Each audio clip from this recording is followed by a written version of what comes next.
We're live. Okay. So Ruth chapter 1. Shall I read it?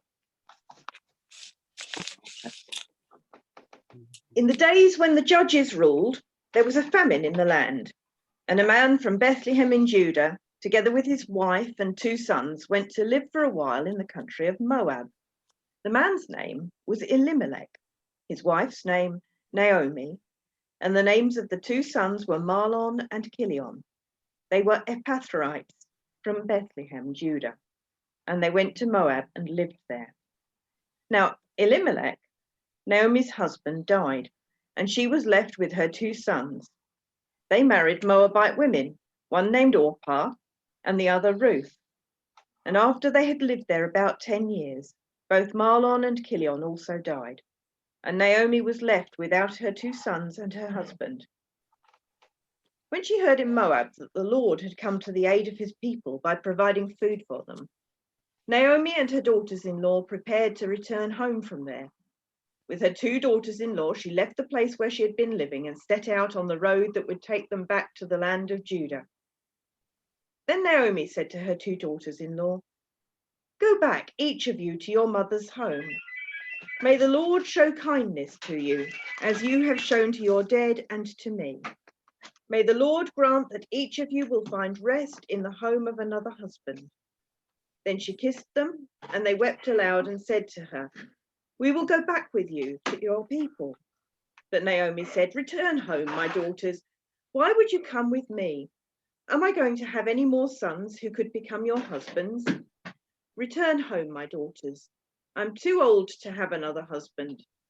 Even if I thought there was still hope for me, even if I had a husband tonight and then gave birth to sons, would you wait until they grew up? Would you remain unmarried for them? No, my daughters, it is more bitter for me than for you, because the Lord's hand has gone out against me." At this they wept again. Then Orpah kissed her mother-in-law goodbye, but Ruth clung to her. "Look," said Naomi, "your sister-in-law is going back to her people and her gods. Go back with her." But Ruth replied, "Don't urge me to leave you or to turn back from you. Where you go, I will go, and where you stay, I will stay. Your people will be my people, and your God, my God. Where you die, I will die, and there will I be buried. May the Lord deal with me, be it ever so severely, if anything but death separates you and me." And when Naomi realized that Ruth was determined to go with her, she stopped trying to urge her. So the 2 women went on until they came to Bethlehem. And when they arrived in Bethlehem, the whole town was stirred because of them. And the women exclaimed, "Can this be Naomi?" "Don't call me Naomi," she told them. "Call me Mara, because the Almighty has made my life very bitter. I went away full, but the Lord has brought me back empty. Why call me Naomi? The Lord has afflicted me. The Almighty has brought misfortune upon me." So Naomi returned home from Moab, accompanied by Ruth the Moabitess, her daughter-in-law, arriving in Bethlehem as the barley harvest was beginning. Okay, so that's a quarter of the book. You're a quarter of the way there. That's the first chapter of Ruth. And all good books, we have to start with a setting.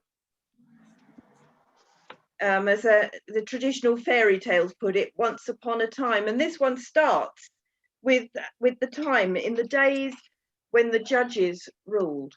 The time of the judges. You remember from your studies in Judges, there's Gideon there, not Gideon, Samson. They're bringing the house down, and you'll remember that the time of Judges was a time when there was a lot of disrule and disorder. A time when the people of God were frequently unfaithful to God, and so God let them take the consequences of their actions, and they became weak, and other forces overran theirs, and they lost their freedom for repeated periods, and this kept on going. And you might remember that Judges concluded in those days, Israel had no king, and everyone did as he saw fit. So it's a time when there's a lot of disorder, a time when there's a lot of trouble and trials, a time when there's no real sort of government system that you can rely on to sort things out. But in a way, it's an interesting book, because the Book of Ruth, in some ways, presents a sort of a contrast to that. It presents this little enclave, this little family who live in the middle of all of this, and yet they remain faithful to God, and God remains faithful to them. We'll come back to that in a moment. The book, that's the time, and in terms of the setting, and the place. The story takes place in two different countries. It starts in Bethlehem and goes to which is in the land of Judah. You can see it on the map, and goes to Moab. We can point with the thingy. So we start in Bethlehem and goes to Moab, which is the other side of the Dead Sea. Actually, if you the Bethlehem's right up in the hills, and actually, if you stand in the right place, you can see Moab, because Moab is also in mountains the other side of this enormous rift valley, and the Dead Sea sort of runs down the middle between them. So it's a bit of a journey if you're traveling between the two, and that's the setting, that's the place where this takes place. But relations between the Israelites and the Moabites were never good. There was history between them, a little bit like the history you've got in Northern Ireland or various other places around the world, or even Israel and Palestine today. There were always these clashes because of the history, and it went right back to the time when the Israelites invaded the land. When God sent them to the promised land and gave them the land and told them it was their own, but of course there were people living there, or at least nearby, in terms of the Moabites, and they weren't too keen on this army of people turning up and claiming the ground. And so the Moabites, they started off by actually, what I suppose, using a form of witchcraft against the Israelites. They employed a prophet called Balaam. You might remember Balaam or Balaam from your Sunday school days. And the Moabite king employed Balaam to come and lay a curse on the Israelites so that they would go away. But as Balaam was setting out to do his magic stuff, God sent an angel to stop him, but Balaam was too dense and he couldn't see what was happening. So God gave his donkey the power of speech to tell him not to be so stupid and not to oppose what God was doing. But that was the start of it. And during the sort of centuries since, there had always been this sort of bad feeling between the Israelites and the Moabites. And in fact, the law in Deuteronomy said this, that no Ammonite or Moabite or any of their descendants may enter the assembly of the Lord, not even to the 10th generation.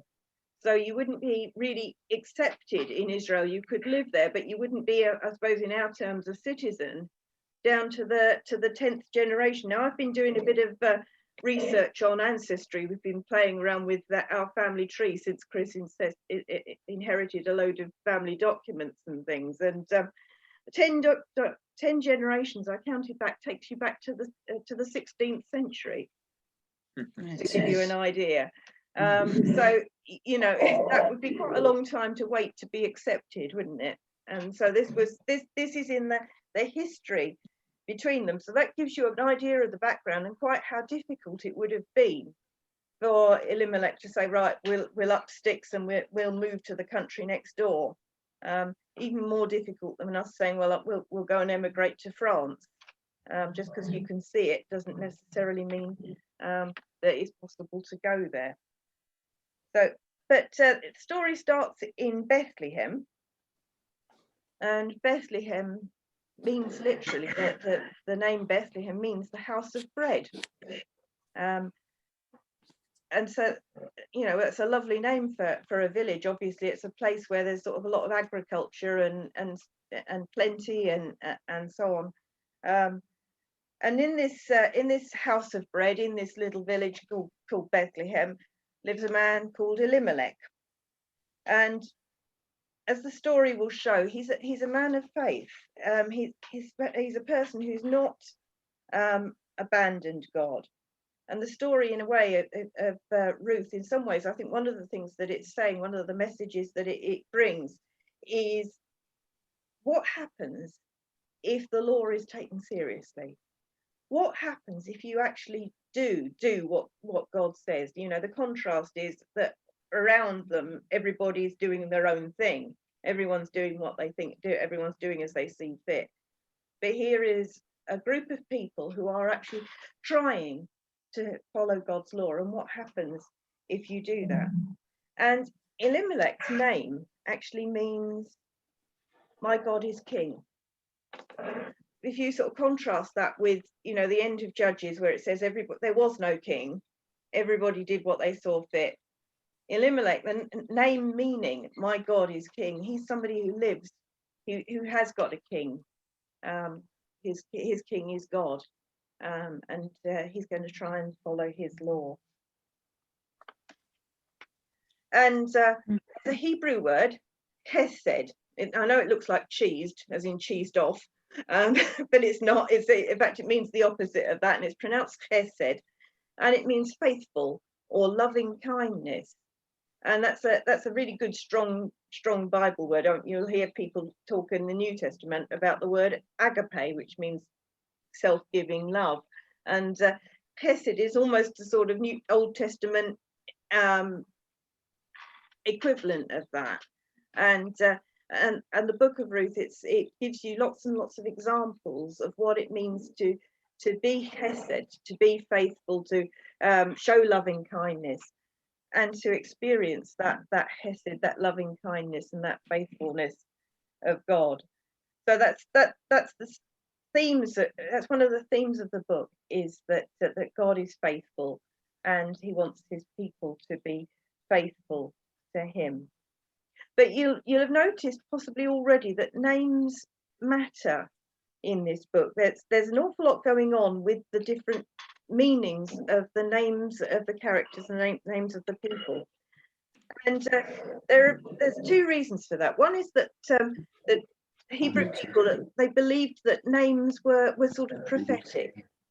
To know someone's name was to know something significant about them. You might remember the story of Moses, how he asks God his name, and God tells him that his name is Yahweh. That to reveal your name is to reveal something really deep and important about you. So there's a prophetic element to names. And so the characters, when you see their names and you understand what they are, you sort of understand. It's a sort of a little bit of a commentary on what's going on in the story. And the other reason that names matter is that family matters. We all know that family matters. We were talking about Polly's generations in her family tree earlier, and of course family matters in that culture, because family tells you who you are, who you belong to, who you are. Who you are is about who you belong to, whose you are. This thing that we do in our society, of everybody marrying off and then sort of forming little nuclear families, or little groups or singles and that sort of thing. It's not a known situation in the ancient world. You are part of your family, you are part of your tribe, you are part of your clan, you are connected in that way. And in terms of the people of Israel, they're very much connected to the land, and that's not just about money and inheritance. We know that money and inheritance matters, that people sort of will squabble over inheritances and that sort of thing. But actually inheritance matters to the Hebrew people, to the people in the Bible, because it connects them to being the people of God. to that relationship with God, that they've been called to be his people, to demonstrate his life in the world, to be his people. And land matters because it's the land that God has given them. So you find Bible stories of people who do go to great extremes not to give up their land, their inherited land, because it connects them to what God has done. It connects them to their faith. There's a very strong element of that. So having a name that means something about you, tells you something about the person, matters. And having that name remembered because you're part of that family, part of that great chain, matters in that society. So names matter. So this chapter 1, it introduces us to the family of Elimelech. So we start with him, Elimelech from Ephrathah, which is just the area around Bethlehem. So it means that they were local people. They got their roots in the soil. That's their land. That's where they belong. That's where the land that they've inherited is. So that's it. This is the head of the family, Elimelech. And his name, as we know, means my God is king. And his wife is Naomi. And she has a lovely name. It means sweet or pleasant. And so she's and you get the impression that she is indeed a sweet and lovely person. And we'll go more into that during the story. And then there's Marlon, their son. And his name means weakling. As you know, I bet that went down well in the school playground, didn't it? Poor old Marlon. And then there's Kilion, his brother, and he doesn't do much better because his name means failing. Oh goodness. So that comes as a bit of a shock. But actually, as you see, that it is actually sort of prophetic, and it does tell us something about the role that they play in the story, because you see, all is not well. There's famine in Bethlehem. This bread basket of the area is empty, the house of bread, and there's no bread, there's no food. And so the family make the decision to move to Moab, and we've seen how that's actually quite a drastic decision. It's a long journey through deserts, across a river that is not a sort of a little streamlet, but a huge river, and up into mountains in Moab. So it's no easy journey. There we are, the people crossing a river in mountains, but I think the Jordan River was rather deeper and more difficult to cross than that. There's a ford at the top of the Dead Sea, but it's only passable at certain times of the year, and it's quite difficult, quite a difficult journey. And so they go to Moab, and they don't know whether they'll be welcome there. But as it turns out, actually things seem to go quite well. They obviously seem to have settled in reasonably well until Elimelech dies. And obviously that's a huge disaster. It's always a disaster to lose a family member, to lose a husband. But this is sort of cutting off the head of the family. So Naomi is left with her 2 sons, who marry Moabite girls. There's Orpah, and her name means we don't know. That's one of the ones we just don't really know what her name means. Doesn't seem to have any significance, except that it's a Moabite name. So she's someone from the local area. And then there's Ruth, and her name means friendship. And that really does sort of tell us a bit about what role Ruth is going to play in the story. Ruth is a true friend. Ruth is faithful. Do you remember that word that looked like cheese? Hesed. Ruth is faithful. She keeps her promises. She keeps her word. And then things go from bad to worse because the sons die. Remember Marlon and Kilion?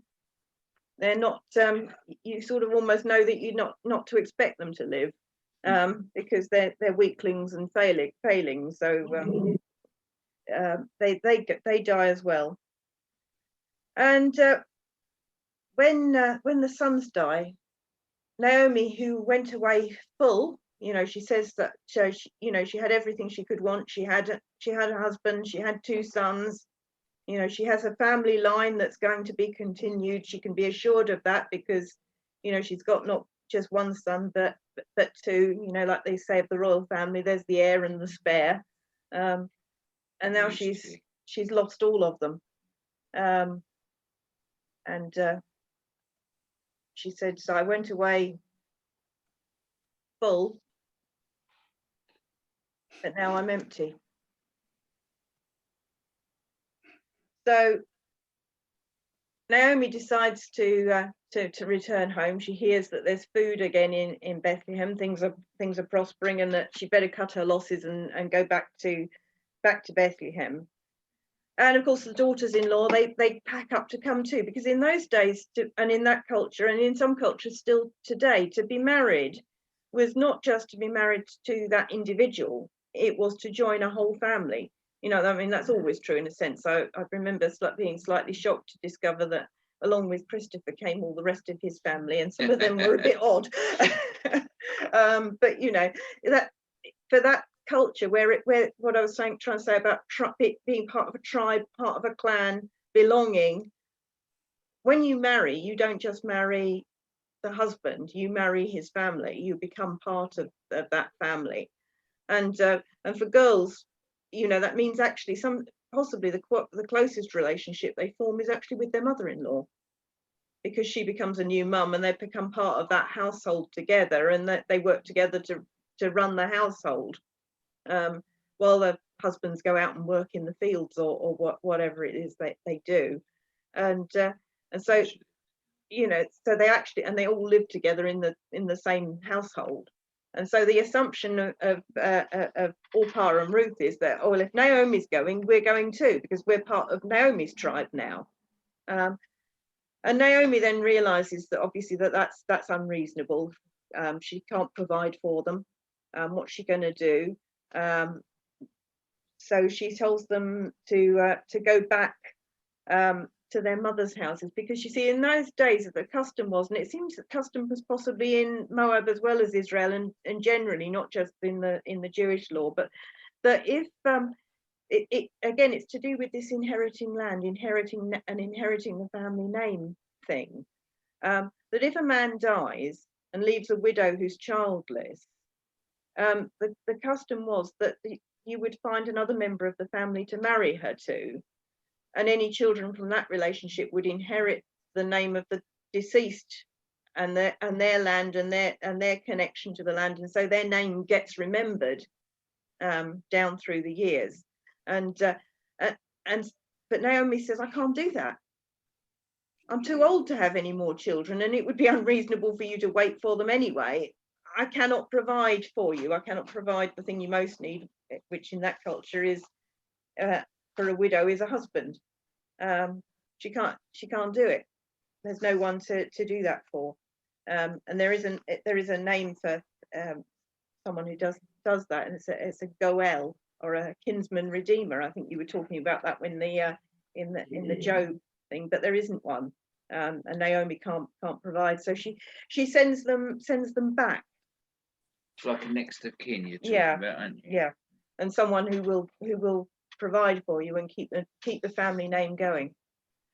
But Ruth, Orpah goes, as I say, we don't know what her name means, but she's not going to stay around for very long, so it doesn't matter. But Ruth replied, don't urge me to leave you or to turn back from you. Where you go, I will go. Where you stay, I will stay. And your people will be my people, and your God, my God. And where you die, I will die, and there will I be buried. May the Lord deal with me, be it ever so severely, if even death separates me, yet you and me. So that's a pretty strong vow that Ruth is making to Naomi. I will not leave you. I'm going to stick by you, thick and thin. I've heard people use that vow at wedding services. This is really close. And it's interesting to see that Ruth is choosing of her own free will. She's choosing of her own free will to stay with Naomi, but she's also choosing of her own free will to follow Naomi's God. So Naomi must have had quite some influence on this girl, that she's not willing to just leave it and go. She wants to see this through, and she wants to follow this God, and that's the God that she swears by. If you ever see in an Old Testament the word Lord written with a big capital L and then 3 little capital letters, it actually stands for Yahweh. But Jewish people never pronounce the word Yahweh, just in case they accidentally commit blasphemy, not taking the Lord's name in vain and so on. But so it's a little clue if you ever see that what they've actually translated as Lord would actually originally have said Yahweh.